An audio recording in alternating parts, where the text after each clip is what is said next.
Train के ऊपर भेलपुरी वाला। मजार नाम के गांव के प्रेसिडेंट को राखी नाम का एक बेटा था। राखी बिना पढ़ाई किए गांव में आवारा घूमता रहता था। हर दम गांव वालों को कुछ ना कुछ कहते रहता था और ऊपर से वो बहुत बड़ा निकम्मा था। अगर उसे कोई कुछ कहे तो उनके धंधे के जैसे ही एक धंधा बिल्कुल उनके सामने ही शुरू करके उनके धंधे को बंद करने तक वो चुप नहीं रहता था। एक बार राखी अपने दोस्त जोगी और बाबू के साथ मिलके गोवा में एंजॉय करने के लिए ट्रेन में निकला।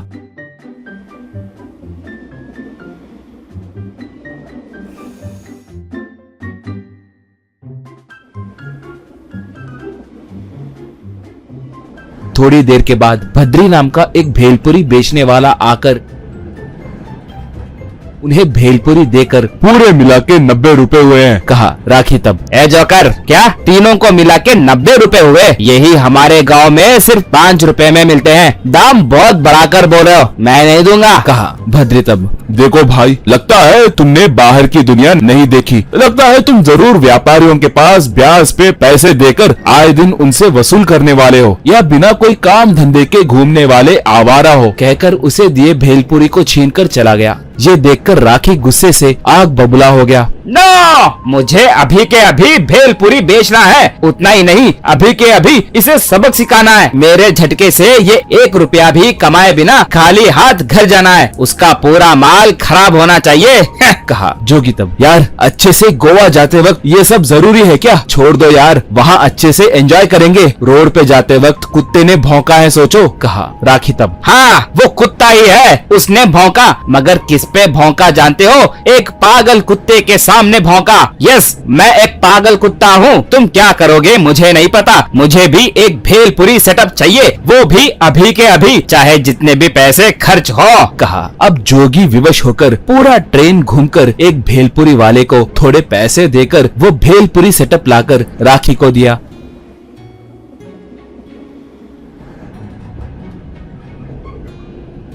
उसके बाद राखी भद्री के पीछे पीछे घूमते हुए भद्री भेलपुरी कहकर पुकारने लगा तो राखी पीछे से फ्री भेलपुरी कहकर उन्हें मुफ्त में भेलपुरी देना शुरू किया। इससे लोग भद्री के पास से भेलपुरी खरीदना छोड़कर राखी के पास से ही मुफ्त का भेलपुरी लेने लगे।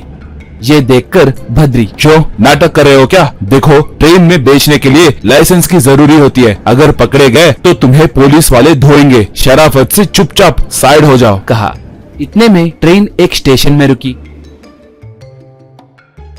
ये देखकर राखी लोगों से, देखिए यात्री भाई, आपको मुफ्त में भेलपुरी देकर आपकी सेवा करने की सोचे तो ये निकम्मा कहीं का मुझे बेचने नहीं दे रहा है। इसलिए मैं अभी ट्रेन के ऊपर चढ़कर आपको मुफ्त में भेलपुरी दूंगा। आइए, इसके पास कोई मत खरीदिए, मेरे पास ही मुफ्त में खाइए, कम ऑन, कहा। ये सुनकर लोग तालियां बजाए। उसके बाद ट्रेन रुके। जब राखी ट्रेन के ऊपर चढ़कर बैठ गया, अब यात्री एक एक करके आकर उसके पास से मुफ्त में भेलपुरी लेकर जाने लगे। इतने में ट्रेन के शुरू होने से लोग वहां से चले गए।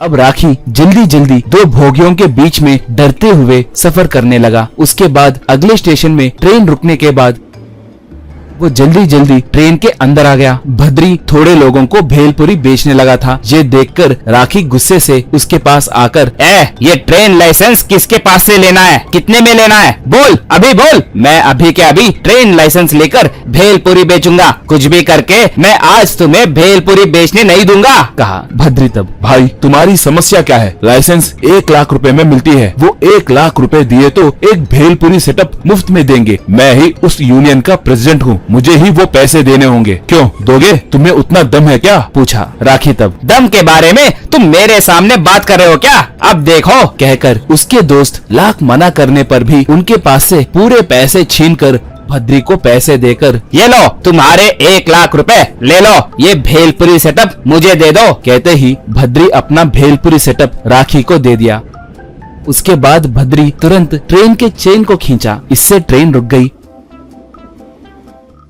अब भद्री एकदम से गेट से कूदकर खेत से होकर भाग गया। ये देखकर राखी से जोगी, बे निकम्मे कहीं के, वो देखो वो कैसे भाग रहा है। अरे वो चोर है, चोर। घर चलाने के लिए ये व्यापार कर रहा होगा, खामोशी से काम कर रहा था। तुमने ही उसे उकसा उकसा कर ऊपर से उसके जेब में 1 लाख रुपए रखकर क्या क्या किया तुमने। हमारे पूरे पैसे उसे दे दिया। सालों से पैसे जमा करके गोवा जाने के लिए प्लान किए तो हमारे लिए तुम पनौती बनकर आए ना। अब हम तुम्हें नहीं छोड़ेंगे, आज तो तुम गए। कहकर जोगी और बाबू दोनों मिलकर राखी को पकड़कर खूब पीटकर उसे भी ट्रेन में से नीचे फेंक दिए।